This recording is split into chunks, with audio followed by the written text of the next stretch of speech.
Hello, friends. Today we will talk about the dynamics of yin and yang, the female and the male energy, and it is best seen as the propagation of surrender versus power. So, let's first discuss the attributes of the female energy. The female energy, quantified as Prakriti in Bhagavad Gita, as Yin in Chinese philosophy, as the receptive force that is present in the universe. For gender purposes, we can call that this is embodied as female. The qualities that are required when you are taking a female energy in the universe, when you're interacting with another entity, which is the yang, the characteristics of the female Prakriti yin are patience, faith, and devotion.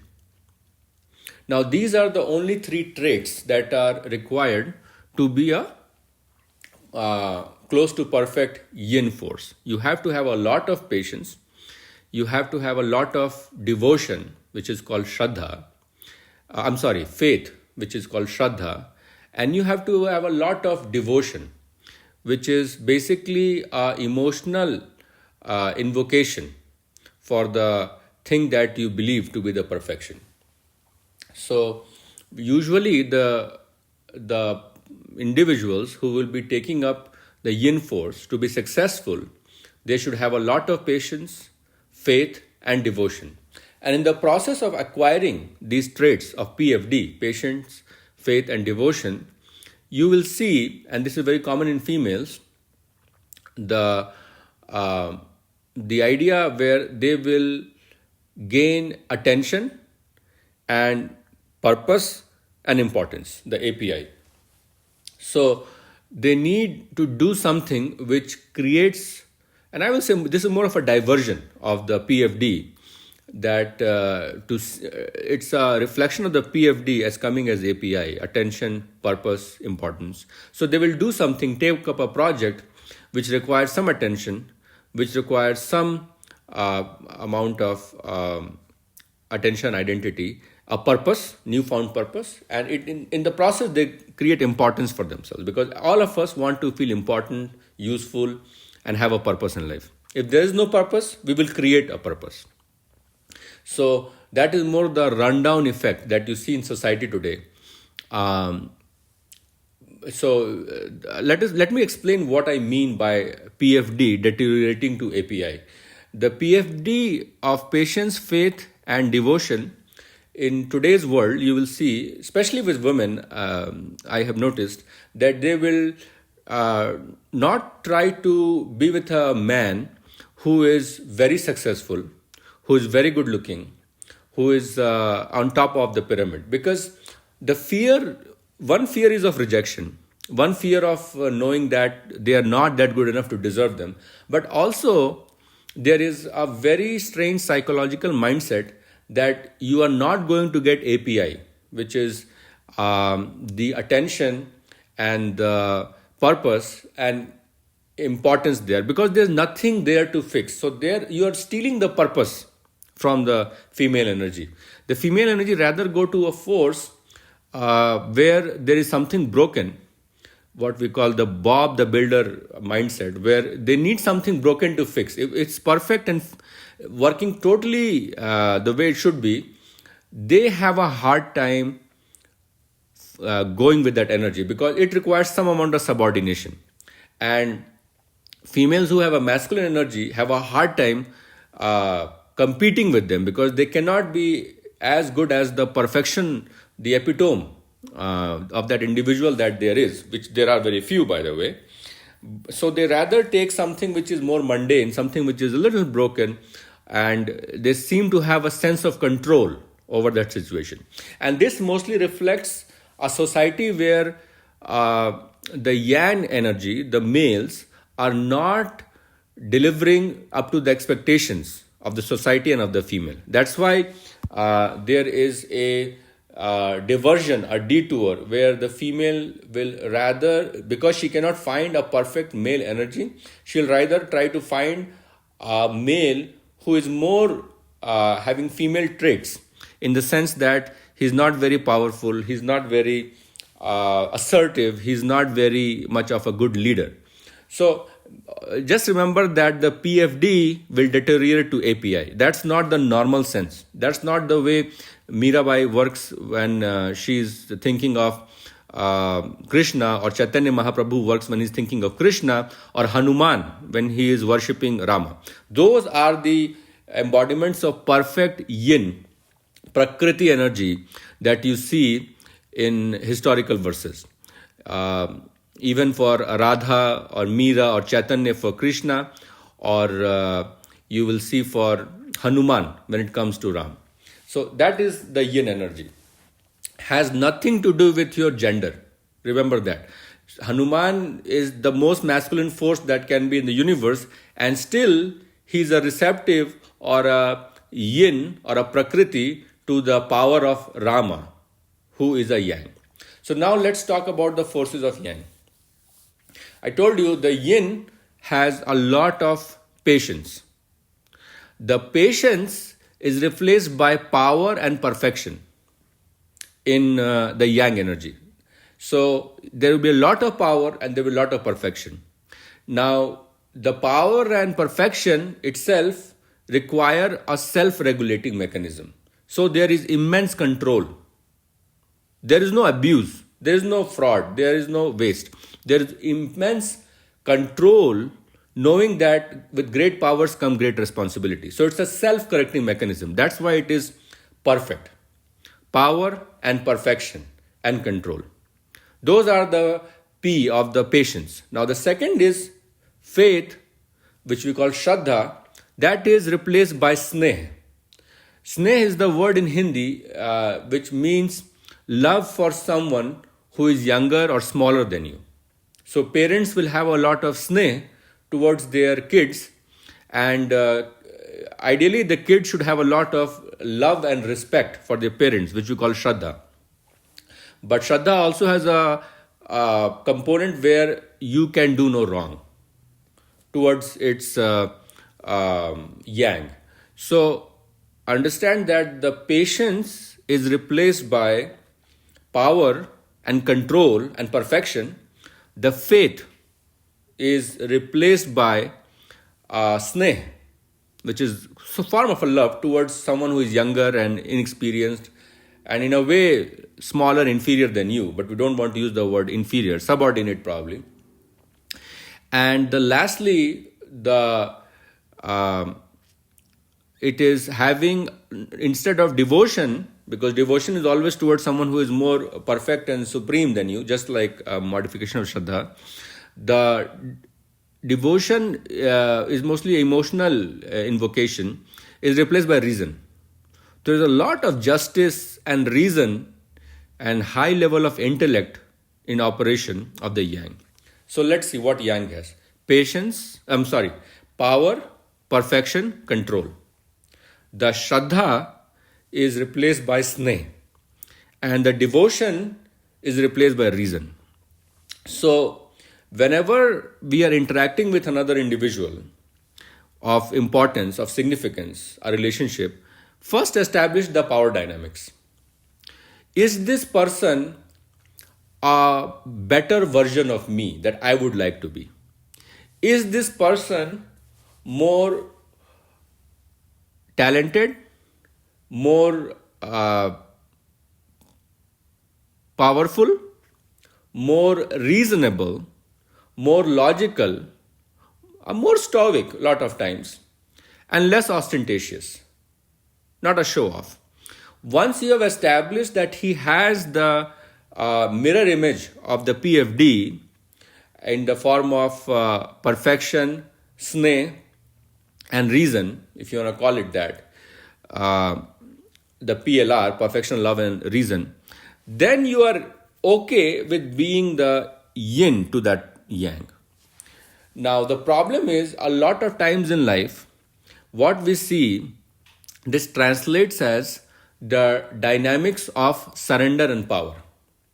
So, individuals who are weaker, feebler, inept, inefficient on the path to progress should surrender. And the individual to which they surrender should have those divine qualities, the quality of supreme power, supreme perfection, what Paramatma has, Bharta, Bhokta, Maheshwara, which is Bharta is supporter, Bhokta is enjoyer, and Maheshwar is controller. Now, those auto-regulating ability is very rarely found in today's world, but that's what you're looking for. The individual who is acting as the masculine force, yang, should have perfection, power, but ability to control their perfection. So it doesn't get to their head, because there is no identity, there is no ego when you are perfect. And secondly, there should be a lot of sneh or love towards the things that are around them, and they are not quite perfect, but they are trying to become like you. So there's a lot of compassion and love towards them. And lastly, there's a lot of reason, because you are going to be guided by logic and reason at that level. When you totally understand a subject, you go with reason. When you do not understand the subject, you go with a leap of faith and an emotional binding. So when Nietzsche says there is your version of truth and there's my version of truth, but as to the right way, the only way, it does not exist. That is talking about a truth that is 10,000 miles higher than our intellect that understand. So that is why there it becomes more of an emotional guess. But in general, remember, either you can be a surrendering force like Meera, Radha, Hanuman, or Parvati for that matter, or you could be the controller force, the powerful force, the perfection force, which is Vishnu, Shiva, Krishna, Rama, all these perfect beings and the way they act. For that matter, Neem Karoli Baba is the yang to Krishnadas, who is the yin. So there is a follower, but who you follow is extremely important. And when you don't follow, say the follower is near perfect in its attributes of PFD, patience and faith and devotion, whereas the leader has a lot of ego, has a lot of ahankar, bal, darp, kam, krodh, then he's not the true leader. That kind of leader will lead to the deterioration of the whole system, including its follower. And the system will derail. And then there will be this power dynamics crashing.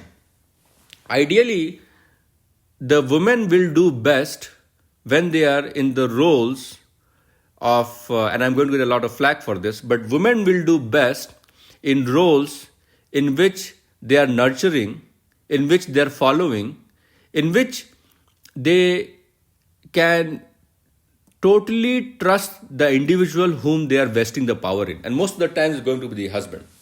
And unfortunately, husbands being, again, atmas which are not totally perfect. We call them Pati Parmeshwar, but the Parmeshwar part is missing.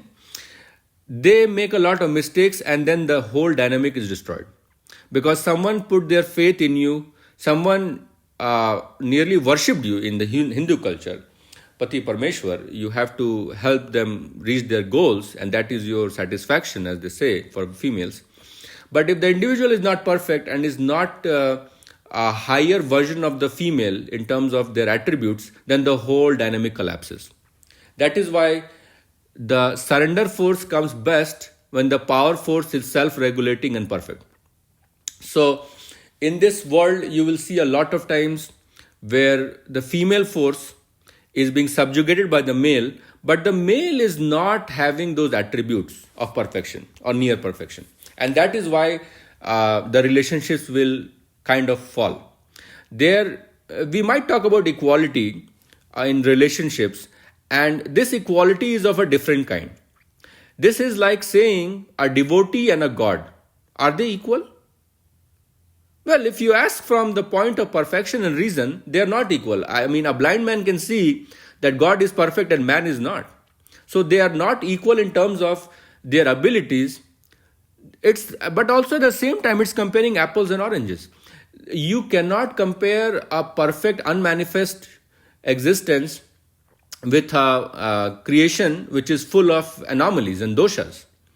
So, Jam Mittu Jara Vyadhi, these are the four doshas that are always going to be in us, and the perfect being doesn't have these. So, yes, if you really want to know the raw truth, then yeah, we are not equal. We are inferior to God. We always will be inferior to God. That's what makes Hanuman being inferior to Ram, if you want to look at the attributes and the qualities. But at the same time, the role that Hanuman plays is way more important. And you look at many times, people will say Hanuman is way more famous than Lord Ram even, because he is more approachable for most individuals. So your mother is most approachable for most children who, as they are growing up. Dad only comes when there is some big problem that has to be solved. But for day-to-day problems, you are dealing with mom. So as product of yin and yang, we have to know that they will work best when the yin will be living in its supreme native qualities, which are qualities of patience, devotion, and faith. And with that comes, they have the receptive qualities. They can bear a lot of pain. Whereas the yang will have very limited, you will see sometimes they don't like pain. And mamamatva pardeheshu pardushantobe suyaka. Tanam dushta kruran sansareshu naradman chipam jisam subhana shurushev yanisu asarim yoniva panna muddha janmani mam prape kauntit to yandi dhamangit. Whenever you are giving pain to the Paramatma, he will say, that's it, you are not allowed to give me pain with your rajasic forces. Because then I will hurl you in the lower yonis where you will suffer a lot. So you see how the perfect moiety for some reason doesn't like pain. Pain in the sensual realm, because enjoyment also comes from the senses, and that's what creates this tendency of papa. And you will see sometimes some very controversial verses being mentioned in Bhagavad Gita, like Striyo Vaishyatha Kim Puna Brahmana Punya Bhakta Rajishatha Anityam Sukham Lokam Prabhashas Mam Mam hi Parth Vipashite Yepisu Pap Yonaya Striyo Vaishyatha Shudra Tepi Yanti Paramgatim. मेरे में ही पार्थ विराजते हैं पाप योनिया स्त्री वैश्य और शूद्र. So what he is saying is that there are certain elements that love senses more. Whenever you bind with the senses, you will create an intense sense of excitement. The intense sense of excitement will heighten the ego to create more dopaminergic splurges in the future. And this is what causes blinding or lack of awareness. And hence this is creating a papa or sin. And when you have papa or sin, you need to become more compassionate and you need to go down and become the receptive force. That is why my belief is there is formation of male and female forces. It's just that today I am born male, I might become a female in my next life. There's nothing wrong with it. It just tells you that don't compare apple with oranges, number one. And B, you have certain things lacking in you and you need to develop more compassion and patience. And in your search for perfection, you have to first surrender. And then you go to the female forces. So female forces have amazing qualities in them. They give rise to all these male forces that have created the world a beautiful place and for what it is.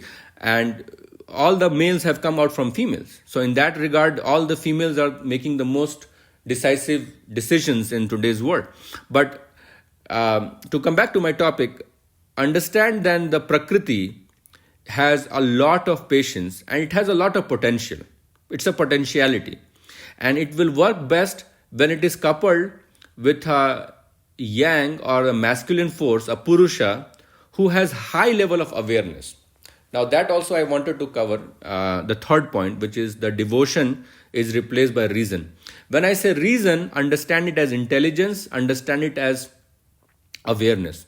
The awareness, whenever it is heightened, there will be auto generation of compassion and there will be auto application of the idea that what if this was done to me? Do to others as you would like them to do to you. and know thyself. Those components create awareness, the compassion, and self realization. Who am I? Know thyself. So, my friends, in short, the power of surrender should work with the power of control.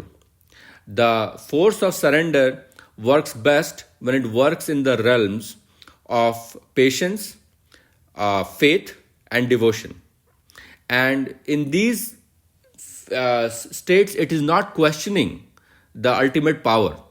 It knows that the ultimate power is something that we should go after, and it will relentlessly pursue it. With patience comes perseverance. It will relentlessly pursue it. And that is what you see in Bhakti Yoga. Bhakti Yoga is symbolization of us imperfect beings working as yin for the yang of perfection. Now, in some forces in life, you will become yin, and in some forces of your life, you will become yang. Say a woman, she is a yin when it comes to the man who is perfect and leading and dominating, versus she will become a she will become a yang when she is teaching her kids certain lessons. The students are yin, the teachers are yang. So day-to-day activity with the toddler, she is the superior person who is trying to guide the other soul in its direction. So it's not to do with the gender, it's more to do with the role assignment. If you have a role where you want to become better, you want to improve your versions, then you have to find someone who is better than you.